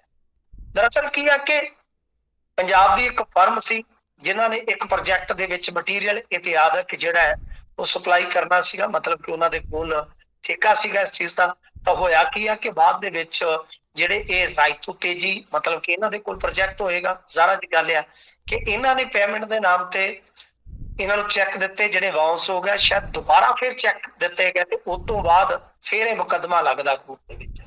ਤਾਂ ਕੋਰਟ ਦੇ ਵਿੱਚ ਇੱਕ ਲੰਮੀ ਚੌੜੀ ਬਹਿਸ ਚੱਲੀ, ਕਾਨੂੰਨੀ ਲੜਾਈ ਚੱਲੀ, ਜਿਹਦੇ ਵਿੱਚ ਹੁਣ ਕੋਰਟ ਨੇ ਫੈਸਲਾ ਅੰਤ ਚ ਦੇ ਦਿੱਤਾ ਹੈ। ਤੇ ਇਹ ਜਿਹੜਾ ਫੈਸਲਾ ਹੈ ਰਾਇਤੂ ਤੇਜੀ ਵਾਸਤੇ ਕਿਤੇ ਨਾ ਕਿਤੇ ਇੱਕ ਬਹੁਤ ਵੱਡਾ ਝਟਕਾ ਹੈ। ਅਸਲ ਦੇ ਵਿੱਚ ਕੀ ਹੈ ਕਿ ਕੁਲਵਿੰਦਰ ਸਿੰਘ ਤੇ ਜਿਹੜਾ ਇੱਕ ਐਡਵੋਕੇਟ ਹੈ ਇਹਨਾਂ ਦੇ ਤੇਜਿੰਦਰ ਸਿੰਘ, ਜਿਹੜੀ ਇਹਨਾਂ ਨੇ ਜਾਣਕਾਰੀ ਦਿੱਤੀ ਆ ਕਿ ਕੁਲਵਿੰਦਰ ਦੀ ਕੰਪਨੀ ਦਾ ਵਿਧਾਇਕ ਦੀ ਕੰਪਨੀ ਜਿਹੜੀ ਆ TK engineering construction private limited, ਉਹਨਾਂ ਦੇ ਨਾਲ ਇੱਕ ਸਮਝੌਤਾ ਹੋਇਆ ਸੀ, ਸੜਕ ਨਿਰਮਾਣ ਦਾ ਟੈਂਡਰ ਸੀਗਾ। ਤਾਂ ਨਿਰਮਾਣ ਸਮੱਗਰੀ ਜਿਹੜੀ ਮੁਹੱਈਆ ਕਰਵਾਈ ਜਾਂਦੀ ਸੀ, ਜਿਹਦੇ ਵਿੱਚ ਸਟੀਲ ਸੀ, ਸੀਮੈਂਟ ਸੀਗਾ, ਬਿਟੂਮੈਨ ਇਤਿਆਦਿਕ ਸੀਗਾ। ਸ਼ੁਰੂਆਤ ਦੇ ਵਿੱਚ ਕੰਪਨੀ ਸਮੇਂ ਤੇ ਭੁਗਤਾਨ ਕਰਦੀ ਰਹੀ, ਲੇਕਿਨ ਬਾਅਦ ਦੇ ਵਿੱਚ ਇਹਨਾਂ ਨੇ ਦੇਰੀ ਕਰਨੀ ਸਟਾਰਟ ਕਰ ਦਿੱਤੀ ਤੇ 18 ਦੇ ਵਿੱਚ ਕੰਮ ਜਿਹੜਾ ਸ਼ੁਰੂ ਹੋਇਆ ਸੀ ਉਹ ਜਾ ਕੇ 20 ਦੇ ਵਿੱਚ ਗੜਬੜ ਹੋ ਗਿਆ ਕਿਉਂਕਿ ਇਹਨਾਂ ਨੇ ਪੈਸੇ ਦੇਣੇ ਬੰਦ ਕਰ ਦਿੱਤੇ ਤੇ ਫਿਰ ਚੈੱਕ ਦੇ ਜ਼ਰੀਏ ਅਦਾਇਗੀ ਕੀਤੀ ਗਈ, ਲੇਕਿਨ ਇਹ ਚੈੱਕ ਬਾਉਂਸ ਹੋ ਗਿਆ। ਉਸ ਤੋਂ ਬਾਅਦ ਅਦਾਲਤ ਦੇ ਵਿੱਚ ਮਾਮਲਾ ਗਿਆ ਜਿੱਥੇ 4.5 ਸਾਲ ਤੱਕ ਇਹ ਕੇਸ ਚੱਲਿਆ ਤੇ ਆਖਰ ਉਹਨਾਂ ਨੂੰ ਨਿਆਂ ਮਿਲ ਗਿਆ ਤੇ ਸਜ਼ਾ ਤੋਂ ਬਚਣ ਵਾਸਤੇ ਇਹਨਾਂ ਨੇ ਦਲੀਲਾਂ ਵੀ ਦਿੱਤੀਆਂ ਸਨ, ਜਿਵੇਂ ਕਿ ਮੇਰੀ ਉਮਰ ਆ, ਪਹਿਲਾ ਮੇਰਾ ਗੁਨਾਹ ਹੈ ਇਤਿਆਦਿਕ, ਕਿ ਸਜ਼ਾ ਜਿਹੜੀ ਹੈ ਉਹਦੇ ਤੋਂ ਬਚਿਆ ਜਾਵੇ। ਪਰ ਬਹਰਹਾਲ ਕੋਰਟ ਨੇ ਇੱਕ ਵੱਡਾ ਫੈਸਲਾ ਦਿੱਤਾ ਹੈ, ਇਹਦੇ ਖਿਲਾਫ 5 ਕਰੋੜ ਰੁਪਏ ਦਾ ਮੁਆਵਜ਼ਾ ਜਿਹੜਾ ਹੈ ਉਹ 1 ਮਹੀਨੇ ਦੇ ਵਿੱਚ ਇਸ ਨੂੰ ਅਦਾ ਕਰਨਾ ਪਵੇਗਾ ਜਾਂ ਕੋਰਟ ਤੋਂ ਉੱਤੋਂ ਜਾ ਕੇ ਸਟੇ ਲੈਣਾ ਪਏਗਾ। ਤਾਂ ਜਿਹੜੇ ਇਥੋਂ ਦੇ ਵਕੀਲ ਨੇ ਯਾਨੀ ਐਡਵੋਕੇਟ ਤੇਜਿੰਦਰ ਸਿੰਘ, ਉਹਨਾਂ ਨੇ ਇਸ ਨੂੰ ਇੱਕ ਬਹੁਤ ਵੱਡੀ ਜਿੱਤ ਕਰਾਰ ਦਿੱਤਾ। ਵੈਸੇ ਚਲੋ ਪੰਜਾਬ ਦੇ ਵਿੱਚ ਤੇ ਵਿਧਾਇਕਾਂ ਦਾ, ਸਿਟਿੰਗ ਵਿਧਾਇਕਾਂ ਦਾ ਤੁਹਾਨੂੰ ਪਤਾ ਮਾਮਲਾ ਤੇ ਸਾਹਮਣੇ ਆ ਜਾਂਦਾ, ਕਦੇ ਉਹਨਾਂ ਨੂੰ ਸਜ਼ਾ ਆਪਾਂ ਹੁੰਦੀ ਨਹੀਂ ਵੇਖਦੇ, ਪਰ ਘੱਟੋ ਘੱਟ ਅਰੁਣਾਚਲ ਪ੍ਰਦੇਸ਼ ਦੇ ਇੱਕ ਵਿਧਾਇਕ ਨੂੰ ਸਜ਼ਾ ਆਪਾਂ ਜ਼ਰੂਰ ਦੇਖ ਲਈ ਹੈ। ਜੀ, ਸੋ ਜੇਕਰ ਆਪਾਂ ਅਗਲੀ ਖਬਰ ਦਾ ਰੁਖ ਕਰੀਏ ਤਾਂ ਸਿੱਖ ਨੌਜਵਾਨ ਕੁੱਟਮਾਰ ਮਾਮਲੇ ਦੇ ਵਿੱਚ 4 ਗ੍ਰਿਫਤਾਰ ਹੋਏ ਜੀ। ਤੁਹਾਡੇ ਏਰੀਏ ਦਾ ਹੀ ਮਾਮਲਾ ਹੈ? ਹਾਂਜੀ ਬਿਲਕੁਲ, ਸਾਡੇ ਸ੍ਰੀ ਮੁਕਤਸਰ ਸਾਹਿਬ ਦਾ ਹੀ ਮਾਮਲਾ ਹੈ। ਇੱਕ ਪਿੰਡ ਹੈ ਚੜੇਵਾਲ, ਉੱਥੋਂ ਦਾ ਇਹ ਗੱਭਰੂ ਸੀਗਾ ਜਿਹੜਾ ਕਿ ਆਪਣੇ ਬੱਚੇ ਨੂੰ ਲੈ ਕੇ ਚੱਲਿਆ ਸੀ, ਜਿੱਥੇ ਫਿਰ ਇਹ ਝਗੜਾ ਹੋਇਆ। ਦਰਅਸਲ ਕੀ ਹੈ ਕਿ ਮੈਂ ਤੇ ਇਹ ਜਿਹੜਾ ਆਗੂ ਆ ਨਾ ਸਾਡੇ, ਇਹਨੂੰ ਤਾਂ ਪਤਾ ਹੀ ਹੋਣ ਲੱਗਿਆ ਜੀ ਕਿ ਸਾਡੇ ਵੀ ਇੱਥੇ ਇਕਾਈ ਬਣੀ। ਸਾਡੇ ਇੱਧਰ ਨਹੀਂ ਸੀ ਹੈਗੇ ਜੀ, ਮਤਲਬ ਕਿਸ ਤਰ੍ਹਾਂ ਦੇ ਦਲ ਨਹੀਂ ਸੀ ਹੈਗੇ ਸਾਡੇ ਤੇ, ਕਿਉਂਕਿ ਜਦੋਂ ਮੈਂ ਕਿਸੇ ਪੱਤਰਕਾਰ ਤੋਂ ਪੁੱਛਿਆ ਤਾਂ ਉਹਨੇ ਆਖਿਆ ਫਲਾਣਾ ਪੱਤਰਕਾਰ ਹੋ। ਮੈਂ ਕਿਹਾ ਤੇਰਾ ਭਲਾ ਹੋ ਜਾ, ਇਹ ਤਾਂ ਉਹ ਆ। ਇਹ ਪਹਿਲਾਂ ਪੱਤਰਕਾਰ ਵੀ ਹੁੰਦਾ ਸੀਗਾ ਜੀ, ਇਹ ਜਿਹੜਾ ਕਰ ਗਿਆ। ਉਹਦੇ ਬਾਅਦ ਇਹਨੇ ਫਿਰ ਸ਼ਾਇਦ ਸੁੱਚਾ ਸਿੰਘ ਛੋਟੇਪੁਰ ਦੀ ਵੀ ਇੱਕ ਵਾਰੀ ਉਹ ਜਿਹੜੀ ਪਾਰਟੀ ਬਣੀ ਸੀ ਉਹ ਵੀ ਜੁਆਇਨ ਕੀਤੀ ਸੀਗੀ। ਉਹਦੇ ਬਾਅਦ ਇਹ ਫਿਰ ਸ਼ਿਵ ਸੈਨਾ ਘਨੌਲੀ ਗਰੁੱਪ ਆ ਜਿਹੜਾ, ਉਹਦੇ ਵਿੱਚ ਆ ਗਿਆ। ਤਾਂ ਇਹਦੇ ਚ ਕੀ ਸੀਗਾ ਕਿ ਇੱਕ ਇਹਨਾਂ ਦਾ ਕੋਈ ਸਾਥੀ ਹੈ ਜਿਹਦੇ ਤੇ ਹਮਲਾ ਹੋਇਆ ਸੀਗਾ, ਤਾਂ ਪੁਲਿਸ ਦੀ ਵੀ ਗਲਤੀ ਆ। ਉਹਦੇ ਵਿੱਚ ਇਹਨਾਂ ਨੇ ਕੋਈ ਠੋਸ ਐਕਸ਼ਨ ਨਹੀਂ ਲਿਆ ਤੇ ਇਹਨਾਂ ਨੇ ਧਰਨਾ ਲਾਇਆ ਸੀ। ਬੰਦੇ ਵੀ ਥੋੜੇ ਜਿਹੇ ਸੀਗੇ ਜਿੱਥੇ ਸਭ ਕੁਝ ਵਾਪਰਦਾ। ਉਸ ਤੋਂ ਬਾਅਦ ਇਹਨਾਂ ਨੇ ਉਲਟਾ ਹਸਪਤਾਲ ਚ ਦਾਖਲ ਹੋ ਕੇ ਪਰਚਾ ਬਰੋਬਰ ਕਰਨ ਦਾ ਵੀ ਯਤਨ ਕੀਤਾ, ਮੁੜ ਕੇ ਭੱਜ ਭੁੱਜ ਗਏ ਸੀਗੇ। ਤਾਂ ਹੁਣ ਪੁਲਿਸ ਨੇ ਇਸ ਕੇਸ ਦੇ ਵਿੱਚ ਧਾਰਾ 299 ਤੋਂ ਇਲਾਵਾ ਸ਼ਾਇਦ 295 ਇਹ ਜਿਹੜੀ ਆ ਉਹ ਵੀ ਜੋੜ ਦਿੱਤੀ ਆ। ਪਰ ਗੱਲ ਇਹ ਆ ਕਿ ਗਰਗ ਦੀ ਗ੍ਰਿਫਤਾਰੀ ਹਾਲੇ ਨਹੀਂ ਸੀ ਹੋਈ।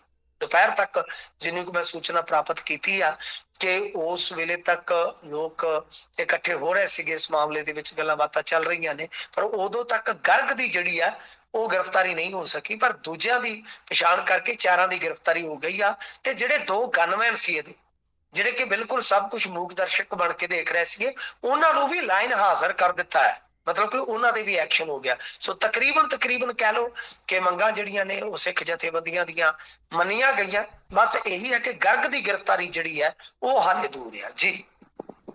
ਜੀ, ਸੋ ਜੇਕਰ ਅੱਗੇ ਚੱਲੀਏ ਤਾਂ ਲਗਾਤਾਰ ਬਿਜਲੀ ਦੀ ਮੰਗ ਵੱਧ ਰਹੀ ਹੈ, ਕਿਉਂਕਿ ਗਰਮੀ ਵੀ ਬਹੁਤ ਤੇਜ਼ੀ ਦੇ ਨਾਲ ਵੱਧ ਰਹੀ ਹੈ ਤੇ ਹੁਣ ਤਾਂ ਧਰਨੇ ਲੱਗਣੇ ਸ਼ੁਰੂ ਹੋ ਗਏ ਨੇ ਜੀ, ਬਿਜਲੀ ਨਾ ਆਉਣ ਕਰਕੇ, ਬਿਜਲੀ ਦੇ ਕੱਟਾਂ ਕਰਕੇ।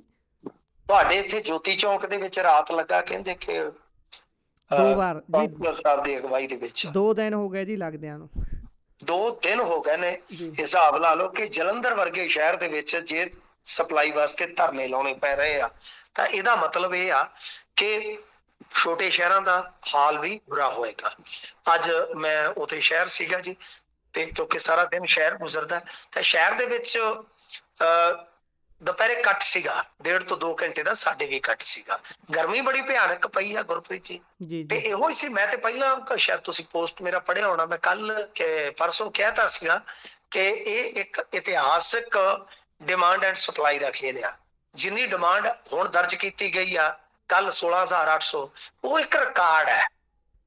ਤੇ ਹੁਣ ਤੱਕ ਜਿਹੜੀ ਪੂਰਤੀ ਆ, ਸਰਕਾਰ ਕਹਿੰਦੀ ਵੀ ਸਾਡਾ ਵੀ ਰਿਕਾਰਡ ਆ, ਤਾਂ ਕੱਟ ਲਾ ਕੇ ਹਾਲੇ ਪੂਰਤੀ ਹੋ ਰਹੀ ਆ। ਤਾਂ ਜੇ ਆਪਾਂ ਕੈਪੈਸਿਟੀ ਦੇਖੀਏ ਸਪਲਾਈ ਦੀ, ਤਾਂ ਉਹ 16,900 ਮੈਗਾਵਾਟ ਹੈ। ਜੇ 17 ਨੂੰ ਛੂੰਹਦੀ 17,000 ਨੂੰ, ਤਾਂ ਸਭ ਕੁਝ ਠੱਪ ਹੋ ਜਾਏਗਾ। ਮਤਲਬ ਕਿ ਕੱਟ ਤੋਂ ਸਿਵਾ ਕੋਈ ਚਾਰਾ ਹੀ ਨਹੀਂ ਬਚੇਗਾ। ਕਿਤੇ 4 ਘੰਟੇ 6 ਘੰਟੇ 8 ਘੰਟੇ ਦਾ ਵੀ ਕੱਟ ਹੋ ਸਕਦਾ। ਲਿਹਾਜ਼ਾ ਕੀ ਹੈ ਕਿ ਕੁਦਰਤ ਤੇ ਵਾਗਡੋਰ ਸੀਗੀ, ਤੇ ਕੁਦਰਤ ਨੇ ਸੁਣਨੀ ਵੀ ਸ਼ੁਰੂ ਕੀਤੀ ਆ। ਕਿਉਂਕਿ 4-5 ਦਿਨ ਤੇ ਇੰਨੀ ਗਰਮੀ ਪਈ, ਜੇ USA ਵਾਲਿਆਂ ਨੂੰ ਦਸੀਏ ਤੇ ਵਾਕਿਆ ਉਹ ਉਹਨਾਂ ਨੂੰ ਤੇ ਇੱਥੇ ਸੁਣ ਕੇ ਮੁੜਕਾ ਆ ਜਾਣਾ ਕਿ ਭੱਠੀ ਬਣਿਆ ਪਿਆ ਸੀਗਾ ਪੰਜਾਬ। ਤੇ 10-11 ਤੋਂ ਬਾਅਦ ਝੋਨਾ ਲਾਉਣਾ ਵੀ ਔਖਾ ਹੋ ਗਿਆ ਸੀਗਾ, ਕਿਉਂਕਿ ਪਾਣੀ ਜਿਹੜਾ ਖੌਲ ਜਾਂਦਾ ਸੀ ਜਿਵੇਂ ਤੇਲ ਖੌਲਦਾ ਹੈ। ਤਾਂ ਉਸ ਤੋਂ ਬਾਅਦ ਹੁਣ ਅੱਜ ਇੱਧਰ ਸ਼ਾਇਦ ਸੁਲਤਾਨਪੁਰ ਲੋਧੀ, ਤੱਪਾ ਮੰਡੀ ਜਾਂ ਇਹਨਾਂ ਸਾਈਡਾਂ ਤੇ ਮੀਂਹ ਦੀਆਂ, ਹਨੇਰੀ ਦੀਆਂ ਖਬਰਾਂ ਆ ਰਹੀਆਂ ਨੇ। ਸ਼ਾਇਦ ਜਲੰਧਰ ਦੇ ਵਿੱਚ ਵੀ ਮੌਸਮ ਦੇ ਵਿੱਚ ਤਬਦੀਲੀ ਹੋ ਗਈ ਆ। ਤਾਂ ਇਹੋ ਆ ਕਿ ਕੁਝ ਇਲਾਕਿਆਂ ਦੇ ਵਿੱਚ ਮੀਂਹ ਪੈਂਦਾ ਰਹੇਗਾ, ਚਲੋ ਕੁਝ ਸੁੱਕੇ ਵੀ ਰਹਿ ਜਾਣ, ਤਾਂ ਬਿਜਲੀ ਬੋਰਡ ਨੂੰ ਜਾਂ PSPCL ਨੂੰ ਕਹਿ ਲਓ ਕਿ ਇੱਕ ਸਾਹ ਆਉਂਦਾ ਰਹੇਗਾ। ਤਾਂ ਇਹ ਹੁਣ ਪ੍ਰੀ ਮੌਨਸੂਨ ਦਾ ਜਿਹੜਾ ਸੀਜ਼ਨ ਆ, ਇਹੀ 8-10 ਦਿਨ ਕਰੂਸ਼ਲ ਆ। ਇਹ ਬੜੇ ਮਹੱਤਵਪੂਰਨ ਹੈ, ਕਿਉਂਕਿ ਐਂਡ ਤੇ ਆਪਣੇ ਮੌਨਸੂਨ ਜਿਹੜਾ ਉਹ ਆ ਜਾਏਗਾ ਜੂਨ ਦੇ ਐਂਡ ਤੇ ਜਾਂ ਜੁਲਾਈ ਚ ਸ਼ਾਇਦ ਸ਼ੁਰੂਆਤ 'ਚ ਹੀ ਆ ਜਾਏ। ਤੇ ਜੇ ਮੰਨ ਲਓ ਇਹਨਾਂ 10-15 ਦਿਨਾਂ 'ਚ ਮੀਂਹ ਨਾ ਪੈਂਦੇ, ਬਿਲਕੁਲ ਡਰਾਈ ਰਹਿੰਦੇ ਨੇ ਦਿਨ, ਤਾਂ ਫਿਰ ਬਹੁਤ ਮੁਸ਼ਕਲ ਹੋ ਜਾਏਗਾ। ਪਰ ਜਿਵੇਂ ਅੱਜ ਕੁਦਰਤ ਮਿਹਰਬਾਨ ਹੋਈ ਆ, ਇਸੇ ਤਰ੍ਹਾਂ ਆਉਣ ਵਾਲੇ 2 4 5 7 ਦਿਨ ਦੇ ਅੰਦਰ ਅੰਦਰ ਕਿਤੇ ਕਿਤੇ ਮੀਂਹ ਪਈ ਜਾਵੇ ਤਾਂ ਉਹ ਇੱਕ ਸਾਹ ਆਉਂਦਾ ਰਹੇਗਾ, ਜਿਹਦੇ ਨਾਲ ਚਲੋ ਕੱਟ ਤੇ ਲੱਗਣਗੇ, ਉਹ ਛੋਟੇ ਕੱਟ ਲੱਗਣਗੇ, ਕੰਮ ਠੱਪ ਨਹੀਂ ਹੋਊਗਾ। ਜੇ 17,000 ਮੈਗਾਵਾਟ ਤੱਕ ਡਿਮਾਂਡ ਜਾਂਦੀ ਹੈ ਤਾਂ ਗੁਰਪ੍ਰੀਤ ਜੀ ਬਹੁਤ ਔਖਾ ਹੋ ਜਾਏਗਾ ਸਰਕਾਰ ਵਾਸਤੇ, ਬੇਵੱਸ ਹੋ ਜਾਏਗੀ ਸਰਕਾਰ। ਜੀ, ਇਹ ਤਾਂ ਹੈ। ਲਗਾਤਾਰ ਮੰਗ ਵੀ ਵੱਧ ਰਹੀ ਹੈ ਤੇ ਲੂ ਵੀ ਵੱਧਦੀ ਜਾ ਰਹੀ ਹੈ। ਤੇ ਆਪ ਦੇ ਕੌਂਸਲਰ ਤੋਂ ਕਰੋੜ ਰੁਪਈਆ ਮੰਗਿਆ ਗਿਆ ਹੈ ਜੀ, ਇਹ ਕਿੱਥੋਂ ਦਾ ਮਾਮਲਾ ਹੈ? ਇਹ ਗੱਲ ਹੈਗੀ ਆ ਗੁਰਪ੍ਰੀਤ ਜੀ, BRS ਨਗਰ, ਭਾਈ ਰਣਧੀਰ ਸਿੰਘ ਨਗਰ ਹੈ ਜਿਹੜਾ ਲੁਧਿਆਣਾ, ਉੱਥੋਂ ਦੇ ਇਹ ਹੈਗੇ ਨੇ ਕੌਂਸਲਰ। ਮੇਰੇ ਖਿਆਲ ਦੇ ਨਾਲ ਕੌਂਸਲਰ ਦੇ ਬੇਟੇ ਨੇ ਪਹਿਲਾਂ ਵੀ ਇਹ ਕੌਂਸਲਰ ਰਹੇ ਨੇ, ਤਾਂ ਯਾਨੀ ਘਰ ਕੌਂਸਲਰ ਦਾ ਹੀ ਹੈ। ਤਾਂ ਜਿਹਦੇ ਵਿੱਚ ਕੀ ਹੈ ਕਿ ਥ੍ਰੈਟ ਕੀਤਾ ਗਿਆ ਕਿ 1 ਕਰੋੜ ਰੁਪਈਆ ਦੇ, ਨਹੀਂ ਤਾਂ ਬਈ ਨੁਕਸਾਨ ਹੋਏਗਾ। ਤਾਂ ਇਹ ਆਮ ਆਦਮੀ ਪਾਰਟੀ ਨੂੰ ਹੁਣ ਸੋਚਣਾ ਚਾਹੀਦਾ, ਵਿਚਾਰਨਾ ਚਾਹੀਦਾ ਕਿ ਇਹ ਅੱਗ ਤੁਹਾਡੇ ਘਰ ਨੂੰ ਛੋ ਰਹੀ ਆ। ਹੁਣ ਜੇ ਕੌਂਸਲਰ ਤੋਂ ਪੈਸੇ ਮੰਗਣੇ ਸ਼ੁਰੂ ਹੋ ਗਏ ਆ ਤਾਂ ਆਉਣ ਵਾਲੇ ਸਮੇਂ ਦੇ ਵਿੱਚ ਹੋ ਸਕਦਾ ਹੈ ਕਿ ਤੁਹਾਡੇ ਕਿਸੇ MLA ਨੂੰ ਹੱਥ ਪੈ ਜਾਵੇ, ਹੋ ਸਕਦਾ ਤੁਹਾਡੇ ਮੰਤਰੀ ਜਾਂ ਕਿਤੇ ਮੁੱਖ ਮੰਤਰੀ ਨੂੰ ਵੀ ਮੈਸੇਜ ਕੀਤਾ ਜਾ ਸਕਦਾ ਕਿ ਇੰਨੀ ਕੁ ਲੋੜ ਆ, ਭਾ ਸਾਡੀ ਪੂਰੀ ਕਰ ਦੇ। ਤਾਂ ਬਹੁਤ ਬੁਰਾ ਹਾਲ ਆ। ਮਾਝੇ ਦੇ ਇੱਕ ਸਰਪੰਚ ਤੇ 5 ਵਾਰ, ਲਗਭਗ ਅੱਧੀ ਦਰਜਨ ਵਾਰ ਫਾਇਰਿੰਗ ਹੋ ਚੁੱਕੀ ਆ ਗੁਰਪ੍ਰੀਤ ਜੀ। ਇਸ ਤੋਂ ਇਲਾਵਾ ਜੇ ਤੁਸੀਂ ਵੇਖੋਗੇ ਤਾਂ ਕਈ ਘਰ ਐਸੇ ਆ ਜਿਨ੍ਹਾਂ ਨੂੰ ਆਪਣੇ ਜਵਾਕ ਜਿਹੜੇ ਲਾਂਭੇ ਛੱਡਣੇ ਪੈ ਰਹੇ ਨੇ।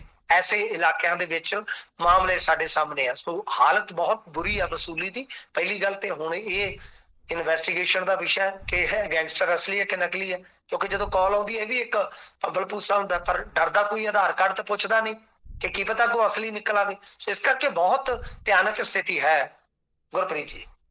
ਜੀ, ਸੋ ਇਸੇ ਦੇ ਨਾਲ ਪ੍ਰੋਗਰਾਮ ਦਾ ਸਮਾਂ ਇੱਥੇ ਹੀ ਸਮਾਪਤ ਹੁੰਦਾ ਹੈ। ਸੋ ਤੁਸੀਂ ਜੁੜੇ ਜਾਣਕਾਰੀਆਂ ਸਾਂਝੀਆਂ ਕੀਤੀਆਂ, ਬਹੁਤ ਬਹੁਤ ਧੰਨਵਾਦ ਜੀ। ਧੰਨਵਾਦ ਜੀ।